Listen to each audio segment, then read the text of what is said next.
Hi, this is Rob. Welcome to another episode of the Fundraising Bright Spots podcast. Now, if you're the leader of a team or you work for a fairly small charity, I think you're going to enjoy this episode. It's with a wonderful leader and fundraiser named Laura Harte, who is the director of a small charity called the Berin Centre. This fabulous charity provides support to children, families and other people in the village of Berinsfield in Oxfordshire in the UK. They recently raised £500,000 to build a wonderful new community cafe. And here, Laura shares what she learned and plenty more. David, he was in his 70s and he had never chopped an onion, never cut a carrot, had never chopped a vegetable in his life. And that was why he had cut his finger, because he had no idea how to handle a knife. And it was kind of this big wow moment for Sue, realising actually where she thought everybody was starting from in this process was completely different. She had to kind of reel it right back and start with a totally different set of skills before they could progress onto things. But the story didn't end there. A couple of weeks later, the doorbell goes, and it was David stood on the doorstep with this big Tupperware, and he came in and he put it on the table, and he proudly announced to all of us that he had actually found a recipe in a recipe book and had cooked a big batch of curry, and he would really like for us all to try it, because it was down to Sue and her workshop that he'd had the confidence to give it a go. And thankfully, it was delicious. You can come in and you can buy anything from our menu, or you can use our Pay It Forward scheme to buy a drink or a hot meal. We then have a second sign that's there on the till that says, if you'd like to buy something using our Pay It Forward scheme, all you have to do is give your order like everybody else. You queue up, you tell the person at the till what you'd like, and instead of handing over your card or your phone or your cash, you just pick up a token from that bowl and hand it over. So the person behind you can't see that you're doing anything different, but you're getting that meal or that drink for free. And it's really discreet and it's working brilliantly.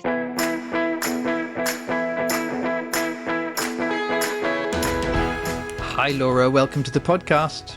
Thank you. Nice to be here. So I really enjoyed our chat the other day near the end of the Major Gifts Mastery course you were on, and I just loved some of these ideas you were sharing. But before we get into it, could you just confirm what's the name of the charity you work for and what's your role? Of course, I'm the director of the Berin Centre, which is a small place-based community charity in South Oxfordshire. Yes, so it's a relatively small charity and you're the leader of the organisation. So you have to look after many different aspects, including the many volunteers and everybody else. There's lots of things I'd love to get your ideas on, but in particular, I know that you and your colleague had a big win recently in achieving a new build at the Berin Centre. Could you just really top line get us started with the story of where you were and the need and what you've got now? Yeah, of course. It's one of those things, like with all the best ideas, it seemed to come from lots of places all at once. And actually, I was very late to the game. So I first knew that we were going to be building a new building back in kind of 2022, maybe. I was sat in an appraisal with my chair of trustees and he said, what ideas have you got to do next? What do you want to do next? And I said, well, maybe we could have a cafe. The village doesn't have a cafe. And I feel like it would tick a lot of boxes. It would give a place for people to gather. We're always chasing people out of groups at the end of a session because they're having a nice time. And it'd be great if there was somewhere they could go and kind of continue those friendships. And I think we could probably also do something around healthy eating. And he kind of sat there and listened to me witter on about this idea that I was really quite enthused about, and then burst out laughing. And it was because, unbeknownst to me, it had been a topic of discussion in the local area for many, many years and just hadn't happened. So the village is a small rural community and there is no cafe within the village at the moment. So really there's nowhere that you can go during the day to meet people and get to know them outside of your own home. So it had been a hot topic, and I kind of just arrived to the same place everyone else had done a couple of years after I joined the organisation. So we've spent the last few years raising money, working with the community to find out what they want, working with architects to come up with the design. And then in September, we opened our doors for the first time. Wow. Huge congratulations to everybody. It is such an extraordinary amount of work from so many people to get something like this done, and done at all, let alone done well. And the community really appreciate it and be feeding back that they're enjoying it. In a minute, let's get into some of how it works and so on. But how much money did you need to raise? When did you start raising it? And broadly, what sources of income did you have? We had a budget target of just over £500,000, which was mildly terrifying to me, seeing as our annual turnover as an organisation is significantly less than that. And we started raising that money in kind of 2023. It was a bit of a slow burn start. We didn't kind of launch a campaign and kind of announce to everyone, this is what we're doing. We went quite softly and scoped out some early prospects that we thought would be warm to us from our existing kind of donor circle and our contacts. And we went quite gently. And then I swanned off on maternity leave at the end of 2023 for 6 months. So things kind of had to stop for a bit and then restart. So all in all, I think it's taken us probably about 18 months, 2 years to raise the money that we needed. And that money has come from a collection of places. I'm the sole fundraiser in the organisation, as well as the other things that I do.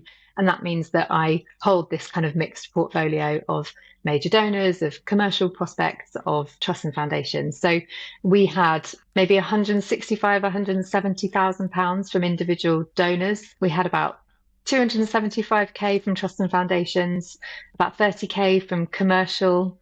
We put in about 50 grand of our own reserves to make sure that we had some skin in the game, because that felt important. And then we also got about £50,000 of pro bono work from a construction firm as well, which was a huge help. So a real blend of different places that funding came from. Huge congratulations. In a moment, maybe we'll dig in a little to things you learned through that process. But to me, the whole point of the thing is to be there to help meet certain needs for your community. And obviously there's various ways of bringing that to life. We could do it with numbers or whatever, but the very first time I met you, you really gave me such a strong sense of the difference your centre can make to individuals. I wonder if you could share that example, because I absolutely loved it. Of course. So a part of what we're hoping to do with the cafe, what had always been in the plan, we've been to run some cooking groups. So long before the building was built, we wanted to do some kind of pilot sessions to see how that would go. So we had our very first group, and we had targeted it towards older men who lived alone. So whether they had always lived alone, or that their wife had passed away, or that they didn't know how to cook, they were living off kind of other sources of food from their local community or from ready meals. So that was our target audience. And our community outreach worker, Sue, was running this first group. Now, she is not a cook herself either, but actually that worked really well because they were learning together. So the first session, they're making a casserole together, each of them in their own cooking stations, all these older men together in our family room with these cookers. And they're chopping vegetables, they're doing all the prep. And one of the gentlemen, a man called David, he nicked his finger with a knife as he was chopping the vegetables. Not a big injury, but it meant that our outreach worker, Sue, had to go and get a plaster on him and do a bit of first aid. And it actually meant that while she was doing that, she had the chance to talk to him a little bit. And through that conversation, it became clear that he had not only not cooked a casserole before, he'd actually never chopped a vegetable. So he was in his 70s and he had never chopped an onion, never cut a carrot, had never chopped a vegetable in his life. And that was why he had cut his finger, because he had no idea how to handle a knife. And it was kind of this big wow moment for Sue, realizing actually where she thought everybody was starting from in this process was completely different. She had to kind of reel it right back and start with a totally different set of skills before they could progress onto things. But he got through his meal. He made the whole casserole, and the way that we formatted it was that at the end of that session, all of the men sat down together around a big table and they ate together, because often they would be eating alone at home. So they had some company and some conversation and they enjoyed their meal together. And then they took a batch home as well that they could put in their freezer or have later in the week. And we thought that was a great success, that David had cooked his first ever meal and chopped his first ever vegetable. But the story didn't end there. A couple of weeks later, the doorbell goes, as it regularly does here. And it was David stood on the doorstep with this big Tupperware, and he came in and he put it on the table, and he proudly announced to all of us that he had actually found a recipe in a recipe book and had cooked a big batch of curry, and he would really like for us all to try it, because it was down to Sue and her workshop that he'd had the confidence to give it a go. And thankfully it was delicious. Yeah, I find it so moving hearing this example, because we can easily get distracted by our strategies and our plans and how fundraising can be difficult sometimes, or all manner of things about providing services and so on could be difficult. But at the very heart of it, if we keep tuning into the amazing difference it can make to people, to those we serve, that tends to maximize chances that we'll do a good job, but B, also make it so much more meaningful and likely that we'll pull through and put into perspective the challenges that we meet along the way. Absolutely. And for me, it kind of drove me forward in my own efforts, but it became a really compelling example when I was speaking to potential donors. So, I mean, the reasons for us doing the cafe are really multifaceted. There is this kind of skills and socialization angle. There's also something around health and nutrition. We connect it to our community gardens so that there's something about growing. There's something about extra space for us because our current building is filled to bursting. But I would never tell any one donor all of those reasons. I had to cherry pick the one that would resonate with them, which was sometimes really hard because for me, the enthusiasm is that it's all of these things. This one project does all of this stuff. But for any of our donors, that wouldn't resonate. I had to find the bit that really would resonate for them and find a story like David's. So if they were particularly interested in loneliness and isolation, or in cooking, or in kind of adults and their needs, that's the story that I would tell that donor to help them understand the power and the potential in what otherwise could just be a cafe. Yes, Laura, this ability to tailor our approach and care about the point of view of the person we're talking to rather than just bowl them over with our enthusiasm and all of our reasons sounds obvious, but it's not always easily done in practice. So thanks for that reminder. I don't know if you've got any examples that spring to mind of one or two of the fundraising successes that helped you achieve your target? There was a donor who we'd had some relationship with previously, and I knew that she was particularly interested in our family services. You know, she was always wanting to know kind of what was going on in the family services that we provide here at the centre.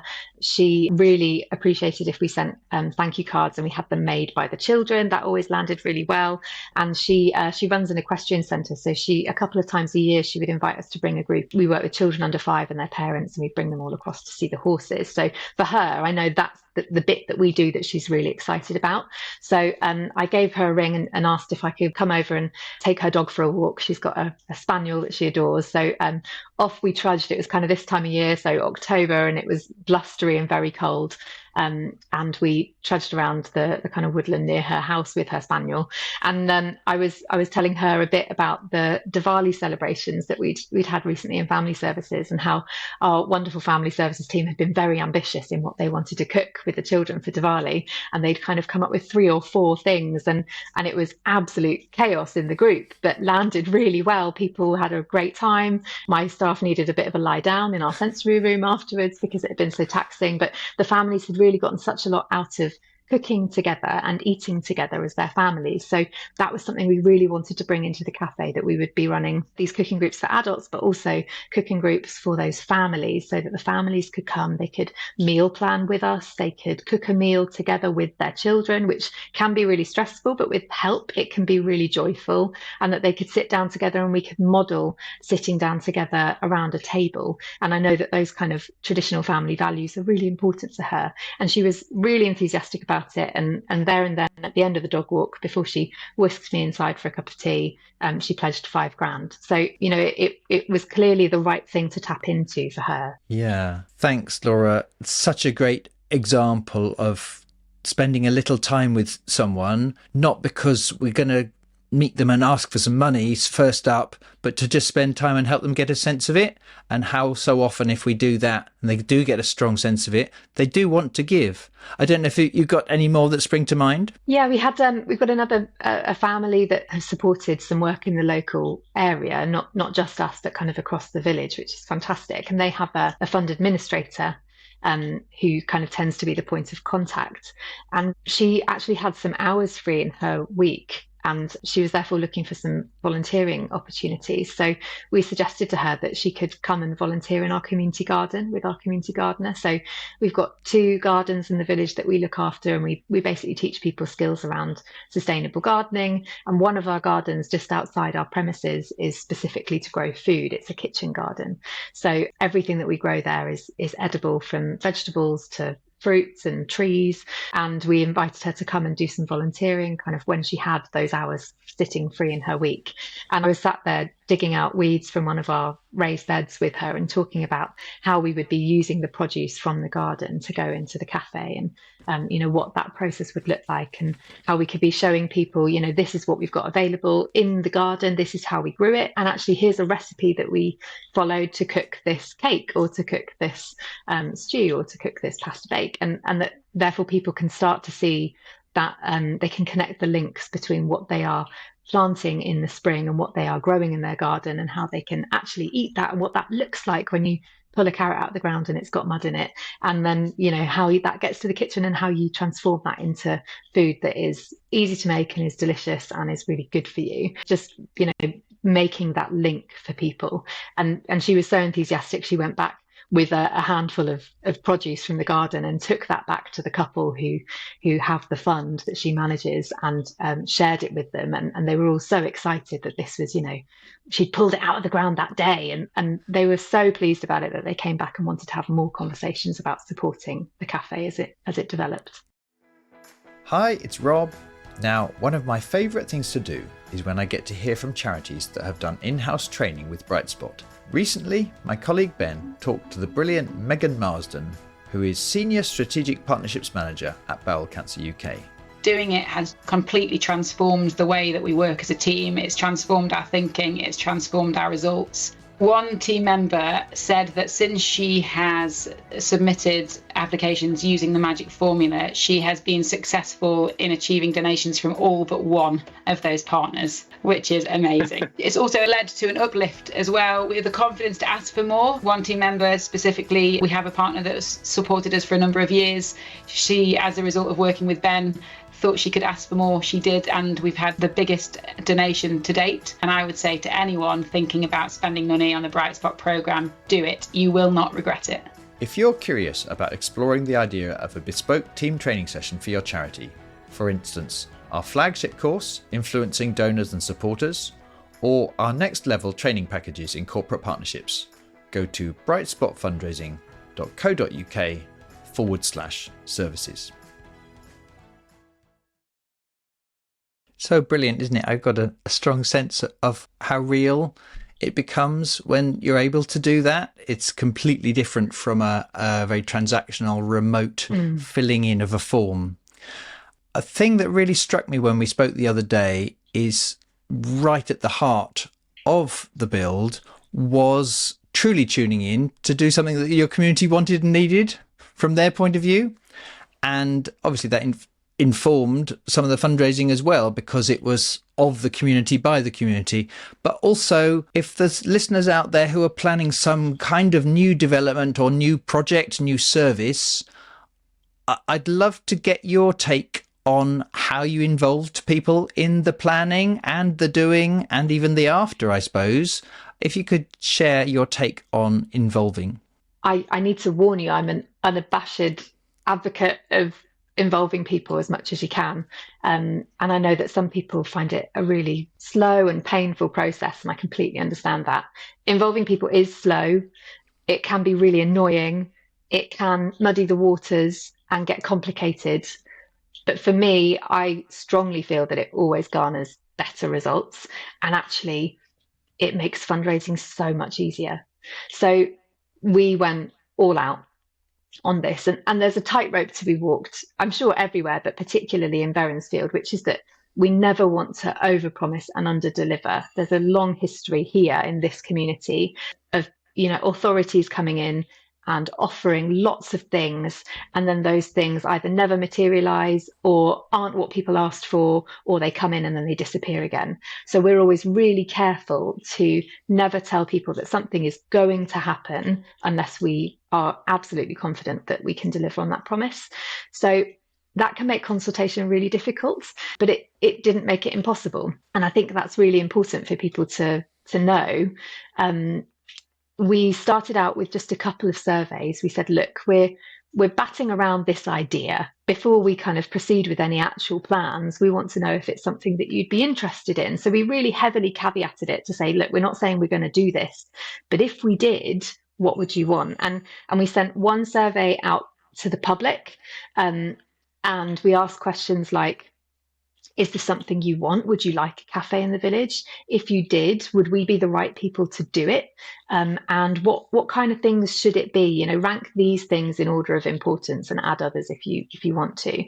And we also sent a similar survey out to all the partners in the village, so other organisations that work here, operate here, to find out if they had particular views. So things like the church said, please don't run on a Tuesday because we have a coffee morning and we don't want you to take all of our people. So, understanding those anxieties right from the early stages felt really important and was incredibly helpful to kind of allay some of those fears for people, but also to fold into really early planning. We then did a whole series of focus groups. So we got together some local people. We had a real combination of different people. Some were from the village, some were from the surrounding area, some were from kind of parish councils or partners, some were just kind of families or older people. And we worked through a whole series of different approaches. So we used De Bono's thinking hats, which is a model where you work through what people think the good things about this idea are, what the things that they don't like about it, what the opportunities are, what the practicalities. So if you've got someone that is only ever enthusiastic, it gets them to think a bit critically, and vice versa. And we asked them questions about pricing. We asked them questions about environmental credentials, what food it would serve. They told us that they did not want chia seeds. They didn't want ingredients that they didn't recognize and couldn't understand. Fine. And we compiled all of that into a kind of project proposal, which I sent back out to them, and they read through and they said, yes, this reflects our views. And that was the document that we handed to our architects and really shaped the whole design of the building and the space. And our architects thankfully followed it to the letter. So we then kind of continued to consult. We did more surveys, we did more focus groups. We took decisions like the floor or the light shades to the village fete, and people voted on a flip chart for which one they wanted with, pictures of each of them. And what that has meant is, firstly, that when people have come in, they've said, this is exactly right. They've said repeatedly, I knew it would be good, but I didn't know it would be this good. And they've come in and they've shown their family, I voted for that one. That was my one. That was my choice. And they're really proud. So there's automatically this sense of ownership. So the benefits for the community are huge. And I could talk about that all day. The benefits in terms of my fundraising, whether I was doing grant applications to trusts and foundations, or if I was having conversations with donors, the fact that I could say, this is absolutely what people want. And I know that because, and here is my evidence. It made it so much easier to kind of ask for that money, particularly when we reached some sticking points, particularly with some of our individual donors. So £500,000 for a small charity is a huge amount of money. And lots of our donors in those first conversations were saying, are you sure you want to raise that much? Isn't that a bit excessive? Couldn't you do something like have a horse box coffee shed and some infrared lights, and you could have those cable drum tables, and you could get people to do a mug amnesty and bring their mugs in, and it's really kitschy and fun and rustic. And I was able to really confidently and assertively go back to them and say, those are great ideas and they work brilliantly in these places and these places that you like to visit. But actually for this community, they really don't want it to be outside because their homes are cold, and they want to be able to come somewhere where there's heating. And at home, all of their mugs are mismatched and broken. They want to come somewhere where it feels like someone's thought about the design and it feels like a treat to have a hot drink. These are what they want, and these are the reasons why. And it moved some of those donors from thinking that we were absolutely overreaching and asking for too much into supporting the project. And that was because I'd asked those questions and I could clearly articulate why we needed to do things in a particular way. Thanks, Laura. I guess just one thing from me and maybe some of our listeners, we'd love to do all of this consultation, but at the back of our mind, there might just be concerns about ceding all control or most of the control. Absolutely. I think it's one of the things that feels most scary about involving people. And I think the golden rule is to set parameters. You're not kind of going out to the people that you serve or your beneficiaries and just saying, what would you like? And throwing the floodgates open, because they're going to come up with very Charlie and the Chocolate Factory-esque ideas that you can't or don't want to deliver on. So all the way through, we set parameters. So things like the building is going to go in this location. we don't have an idea of budget, but it definitely won't be more than this. So I would like you to tell me what food you would like me to serve, how important it is that it has solar panels, and 3 words that you want the look and feel and ethos of that space to be. So, I wasn't just going and saying, what do you want? Because actually that's also a scary question for those people. It's a really hard question to answer if someone gives you that big of a canvas. So I wouldn't feel apprehensive or bad or like you can't set parameters. Parameters help you to keep control, and they also help the people that are answering those questions and inputting to have some sense of the scaffolding of what they're building into. They will feel intimidated if you just let them have free rein, and find it harder to make meaningful contributions. So actually it's good both ways round. So for example, we wanted the community to name the cafe, and there was a real risk that could go sideways. There was lots of suggestions around Boating McBoatface, and I think there had been a shop in the community a couple of decades ago that had done a similar thing, and it had to live with a truly awful name. So we wanted to make sure that we had a strong veto card. So what we did was we put out a request to everybody and said, look, please add as many suggestions of names as you like into this form. We had over 100 suggestions of different names for the cafe. We asked them to add their reasons why, if they wanted to. We asked them to add their name, if they wanted to be credited, if it was chosen. And we explained how the process would work from then on. So after they'd made their contributions, we as a staff team sat down as a panel and we shortlisted it down to 4 final names. So from that whole list of 100, we shortlisted it down to 4. I did a short video onto social media that explained those 4 names, what people's reasons behind those contributions were, because some of them needed a bit of context. And we then asked them to vote, and we received over 200 votes on those 4 names. And one of them was a clear-cut winner. And that's how the cafe became named the Burrow. It's called the Burrow because there's this sort of unofficial village mascot of a badger, and it became the Badger's Burrow. And in a village where everything is contentious, we've had nobody picking up on that name, even though badgers live in sets, not burrows. This could have been a really easy way for them to claw at us, but we kept really clear parameters. We were transparent with the process, and we ended up with a name that came from the community and that people are really proud of and is meaningful to them. And it worked really well. Similarly, we involved somebody in choosing our coffee. So we had an older lady called Christina. She participated in the very first round of focus groups and was brilliant at inputting into that. She comes from a nearby village, and I remembered her saying at that first focus group that coffee was the most important thing to get right. You could get everything else, have a bit of a wobble, but the coffee had to be absolutely right. So when it came to time to choose our coffee supplier, myself and the cafe manager, we shortlisted 3 or 4 suppliers that we liked. We based them on different metrics and scored them. And then we invited Christina to come with us to go and do a coffee tasting at what our preferred choice was. And we went to the roastery of that local supplier. They made us a few different coffees using different blends and different beans. She got to have a conversation with the kind of head honcho of that roastery and talk coffee. And I didn't really appreciate how much she knew her coffee. She left with a bag of beans to take home for her own home, and she chose our coffee blend. And that meant that when she came back and came into the cafe, it wasn't quite finished yet, but she came in and we gave her a cup of that coffee, and she just said, I feel like I could cry. You've done it. It's exactly what we talked about. This is exactly the vision that we came up with in that very first meeting. And now she comes in and she can see all these people drinking that coffee. So, I didn't just say to her, choose a supplier.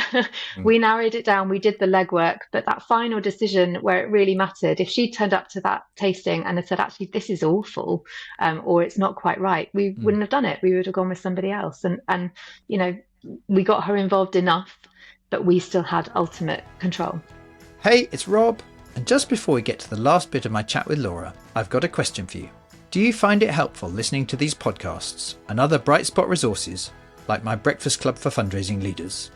If so, the training we provide would help you at a whole different level in terms of both the techniques you learn and also the lift these Bright Spot courses give to your confidence and to your momentum.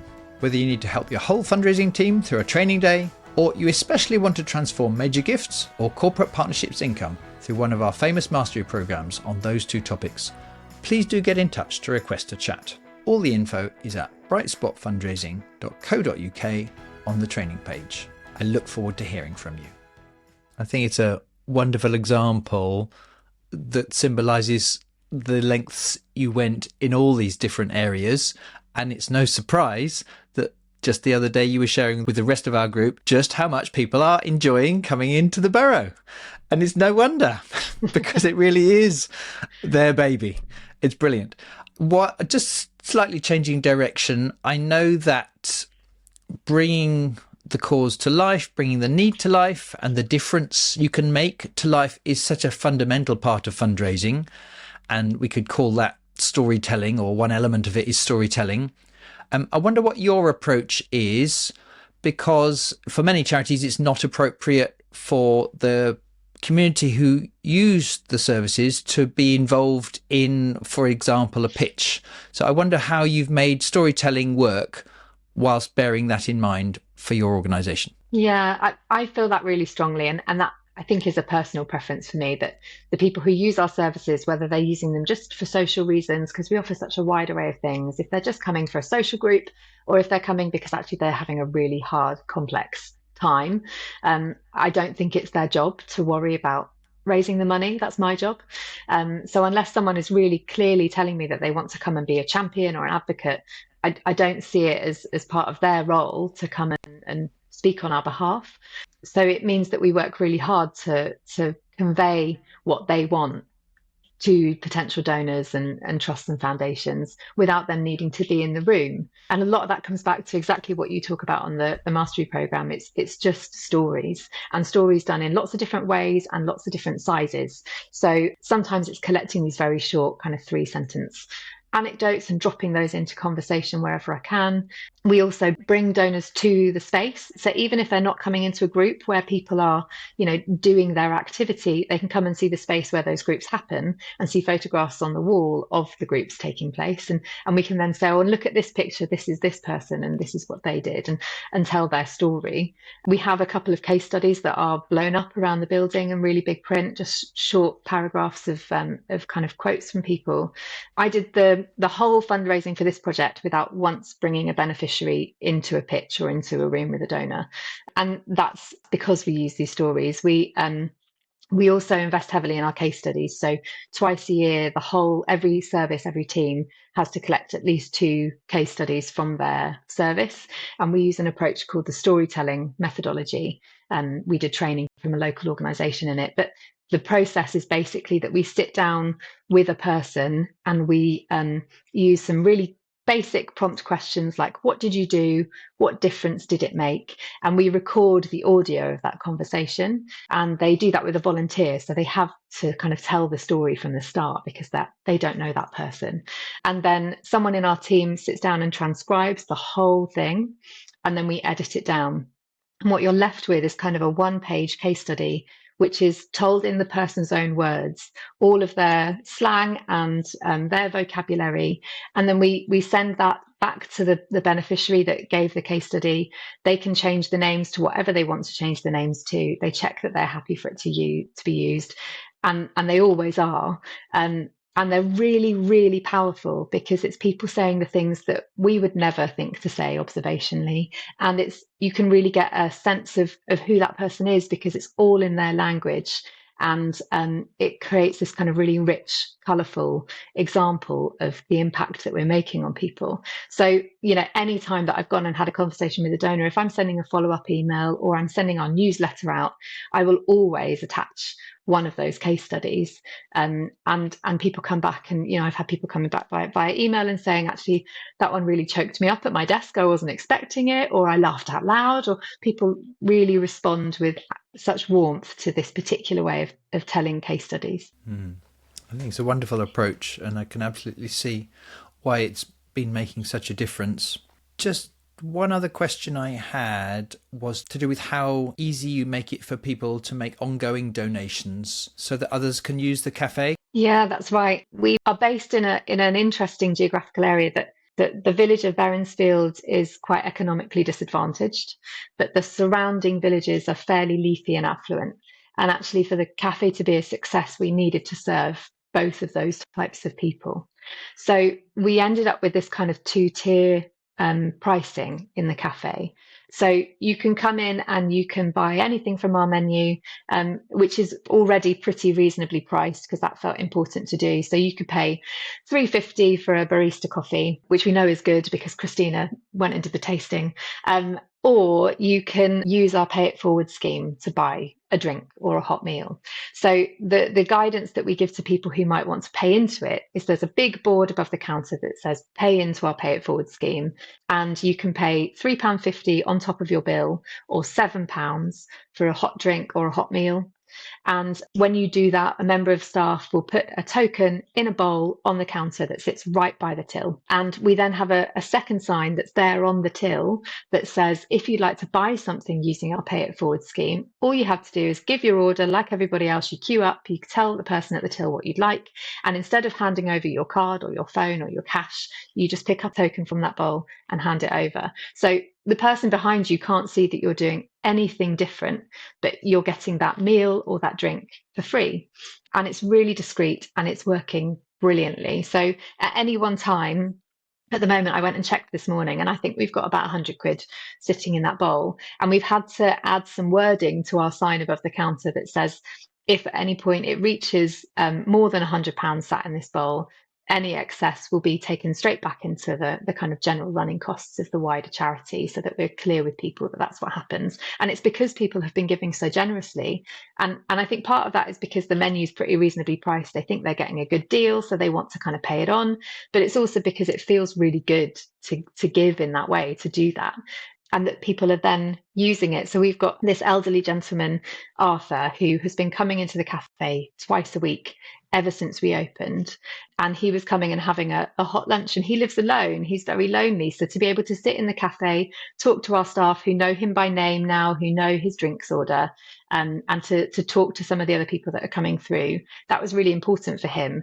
But we also knew that he probably wasn't on very much income.